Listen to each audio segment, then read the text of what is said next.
Cricket cricket இப்போ நம்மள சுத்தி எல்லா பக்கமும் இதே பேச்சாதான் இருக்கு. ஆனா இந்த கிரிக்கெட் நம்ம ஊருக்கு வர்றதுக்கு முன்னாடி தமிழ்நாட்டுல எவ்வளவு விளையாட்டுகள் இருந்துச்சுன்னு என்னைக்காவது யோசிச்சு பார்த்திருக்கீங்களா? ஒரு துடிப்பான உயிரோட்டமான ஒரு விளையாட்டு உலகமே இங்க இருந்துச்சு. ஆனா இன்னைக்கு அதுல பல விளையாட்டுகள் நம்ம நினைவுல கூட இல்லாம போயிடுச்சு. வாங்க, இன்னைக்கு நாம காலத்துல கொஞ்சம் பின்னோக்கி போய் அந்த தொலைஞ்சு போன உலகத்தை மறுபடியும் கண்டுபிடிப்போம். இந்த ஒரு கேள்விதான் நம்ம தேடலோட ஆரம்ப புள்ளி. எப்படி ஒரே ஒரு விளையாட்டு, அதுவும் வெளிநாட்டுல இருந்து வந்த ஒரு விளையாட்டு, ஆயிரக்கணக்கான வருஷமா நம்ம மண்ணுல வேரூன்றி இருந்த ஒரு கலாச்சாரத்தையே அசைச்சு பார்த்துச்சு? இதுக்குள்ள என்ன நடந்திருக்கும்? வாங்க கொஞ்சம் ஆழமா போய் பாப்போம். சரி, நம்மளோட இந்த பயணத்துல என்னென்ன பார்க்க போறோம்னா, முதல்ல அந்த பழைய விளையாட்டுச் சூழல் எப்படி இருந்துச்சுன்னு பாப்போம். அப்புறம் அதை சிதைச்ச 3 முக்கியமான காரணிகள் ஒன்னொன்னா அலசுவோம். கடைசியா அதோட எதிர்காலம் என்ன, நிஜமாவே ஒரு மறுமலர்ச்சி இருக்கா இல்லையான்னு ஒரு பார்வை பார்க்கலாம். ஓகே, நம்மளோட முதல் பகுதிக்குள்ள போகலாம். இங்க தமிழ் வாழ்க்கையோட ஒவ்வொரு அங்கத்திலையும் பின்னி பிணைஞ்சிருந்த ஒரு தன்னிறைவான உடற்கல்வி கலாச்சாரம் எப்படி இருந்துச்சுன்னு பார்க்க போறோம். விளையாட்டுச் சூழல் மண்டலம். இந்த வார்த்தை கேட்க கொஞ்சம் பெருசா இருந்தாலும் விஷயம் ரொம்ப எளிமையானது. இது வெறும் விளையாட்டுகளோட ஒரு லிஸ்ட் கிடையாது. இது விவசாயம், கோயில் திருவிழா, நம்ம சமூக வாழ்க்கைன்னு எல்லாத்தோடையும் இணைஞ்ச ஒரு முழுமையான அமைப்பு. இந்த முழு அமைப்புக்கும் ஆதாரமா 3 முக்கிய விளையாட்டுகள் இருந்துச்சு. எப்படி ஒரு காட்டுக்கு சிங்கம், புலி முக்கியமோ அந்த மாதிரி தற்காப்புக்கு சிலம்பம், வீரத்துக்கு ஜல்லிக்கட்டு, குழு ஒற்றுமைக்கு கபடி. இந்த 3 தான் அந்த சூழல் மண்டலத்தையே தாங்கி பிடிச்சிருந்தது. ஆனா கதை அதோட முடியல. கோகோ, ரெக்லா பந்தயம், உரியடி, நொண்டி, ஏன் வீட்டுக்குள்ள விளையாடுற பல்லாங்குழி கூட, இது எல்லாமே உடம்புக்கும் மூளைக்கும் ஒரே நேரத்துல பயிற்சி கொடுத்த ஒரு பெரிய நெட்வொர்க் மாதிரி இருந்துச்சு. இந்த விளையாட்டுகளோட மிகப்பெரிய அழகே இதுதான். இதுக்குன்னு தனியா ஸ்டேடியம் கட்ட தேவையில்ல. கோயில் முற்றம், அறுவடை முடிஞ்ச வயல், ஆத்தங்கரை, அன்றாட வாழ்க்கையோட இடங்களையே இதுக்கு விளையாட்டு மைதானமா மாறுச்சு. இதனாலதான் இந்த விளையாட்டுகள் மக்களோட வாழ்க்கையோட ஒரு இயல்பான பகுதியா இருந்துச்சு. இப்பதான் பிரச்சனை ஆரம்பிக்குது. அந்த அமைப்பை உலுக்கிய முதல் பெரிய சக்தி நம்ம நிலம் காணாம போனதுதான். நகரமயமாக்கல்ங்கிற பேர்ல நம்ம பாரம்பரிய விளையாட்டுகள் மூச்சுவிட தேவையான இடங்களை நாம எப்படி கொஞ்சம் கொஞ்சமா இழந்தோன்னு பார்க்கலாம். இது ஒரே நாள்ல நடக்கல, படிப்படியா நடந்துச்சு. யோசிச்சு பாருங்க, முதல்ல திறந்த வெளிகள்ல செழித்திருந்த நம்ம விளையாட்டுகள் நகரமயமாக்கலால வாழ்விடத்தை இழந்துச்சு. இந்த பொது இடங்கள்ல பிளாட் போட்டாங்க, இல்லனா வேற எதுக்காவது பயன்படுத்திட்டாங்க.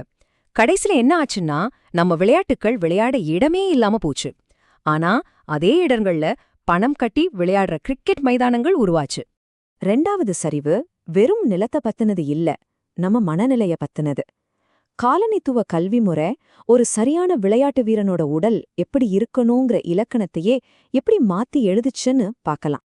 பண்பாட்டு மூலதனம் இது ஒரு சக்தி வாய்ந்த கருத்து. சிம்பிளா சொல்லணும்னா, எது கெத்துன்னு முடிவு பண்றது. அந்த காலத்துல பிரிட்டிஷ் விளையாட்டுகளை விளையாடுறது ஒரு பெரிய சமூக அந்தஸ்தா பார்க்கப்பட்டது. இதனால நம்ம சொந்த விளையாட்டுக்கள் மேல ஒரு தாழ்வு மனப்பான்மை உருவாகி அத குறைவான கௌரவம் உள்ளதா பார்க்க ஆரம்பிச்சாங்க. இந்த மனநிலை மாற்றம் கல்வி மூலமா அமைப்பு ரீதியா புகுத்தப்பட்டது. YMCA மாதிரி அமைப்புகள் மேற்கத்திய உடற்பயிற்சிகளை அறிவியல் பூர்வமானதுன்னு சொல்லி அறிமுகப்படுத்தினாங்க. இதனால பல 100 வருஷமா இருந்த நம்ம குரு சிஷ்யன் பரம்பரை உடைக்கப்பட்டுருச்சு.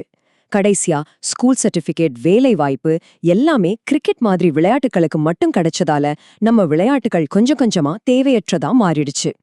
இடமும் போச்சு, மதிப்பும் போச்சு. அடுத்தது கடைசி அடி தொலைக்காட்சி மூலமா விழுந்துச்சு. வெகுஜன ஊடகங்கள் நம்ம உள்ளூர் விளையாட்டுகளை மக்கள் பார்வையிலிருந்து எப்படி முழுசா மறைச்சதுன்னு பார்க்கலாம். இந்த மேற்கோள் நறுந்ததா அப்படியே படம் பிடிச்சு காட்டுது. டிவி வந்ததுக்கு அப்புறம் பார்க்க அழகா நேர்த்தியா இருக்கிறது மட்டும்தான் பிரபலமாச்சு.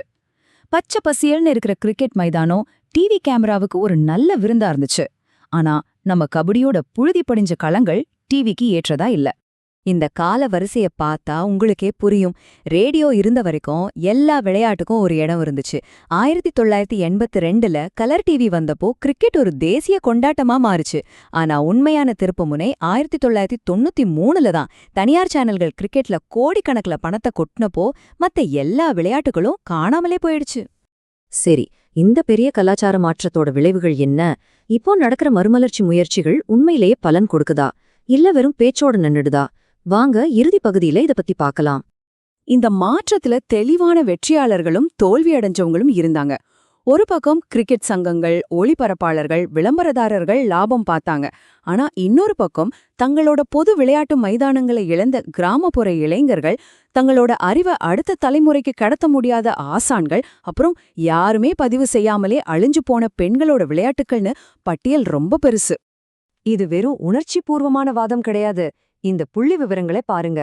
மத்திய அரசோட கேலோ இந்தியா திட்டத்துல குஜராத், உத்தரப்பிரதேசம் போன்ற மாநிலங்கள் 400 கோடிக்கு மேல நிதி வாங்கினப்போ தமிழ்நாடு வாங்கினது வெறும் 20 கோடி தான்.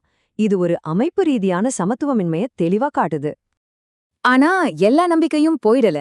இந்த நம்பரை பாருங்க, 208 மில்லியன். இது ப்ரோ கபடி லீக் பார்வையாளர்களோட எண்ணிக்கை. ஒரு பாரம்பரிய விளையாட்ட நவீன ஊடகத்துக்கு ஏத்த மாதிரி மாத்தும்போது அதோட சக்திக்கு எல்லையே இல்லைங்கிறதுக்கு இது ஒரு வலிமையான சாட்சி. அப்போ இந்த மறுமலர்ச்சி உண்மையானதா இல்லையான்னு எப்படி தெரிஞ்சுக்கிறது? நாம இந்த அறிகுறிகளை கவனிக்கணும். நம்ம விளையாட்டுக்கள் மறுபடியும் ஸ்கூல் டைம் டேபிளுக்கு வருதா? நல்லது. இல்ல பொது மைதானங்கள் இன்னமும் பிளாட் போட்டு விற்கப்படுதா? அது ஆபத்து. நம்ம குழந்தைகள் IPL ஸ்கோர் தெரிஞ்சு வச்சிருக்காங்களா? இல்ல நம்ம ஊர் விளையாட்டு விதிகளை தெரிஞ்சு வச்சிருக்காங்களா? இத கவனிச்சாலே நாம எந்த பாதையில போறோம்னு தெரிஞ்சிடும். கடைசியா இந்த வரலாற்று பயணத்தை ஒரு தனிப்பட்ட கேள்வியோட முடிக்கலாம். இது வெறும் விளையாட்ட பத்தினதில்ல. இது நம்ம நினைவுகள், நம்ம கலாச்சாரம், நம்ம அடுத்த தலைமுறையோட உடல்கள் எதை ஞாபகம் வச்சுக்க போதுங்கிறத பத்தினது. உங்க பேர பிள்ளைகளோட உடம்பு ஒரு கிரிக்கெட் பிச்சை ஞாபகம் வச்சிருக்குமா? இல்ல நம்ம கோயில் கல்லு, வயக்காட்டு மண்ணு, ஆத்து தண்ணியோட அந்த உணர்வை ஞாபகம் வச்சிருக்குமா? யோசிச்சு பாருங்க.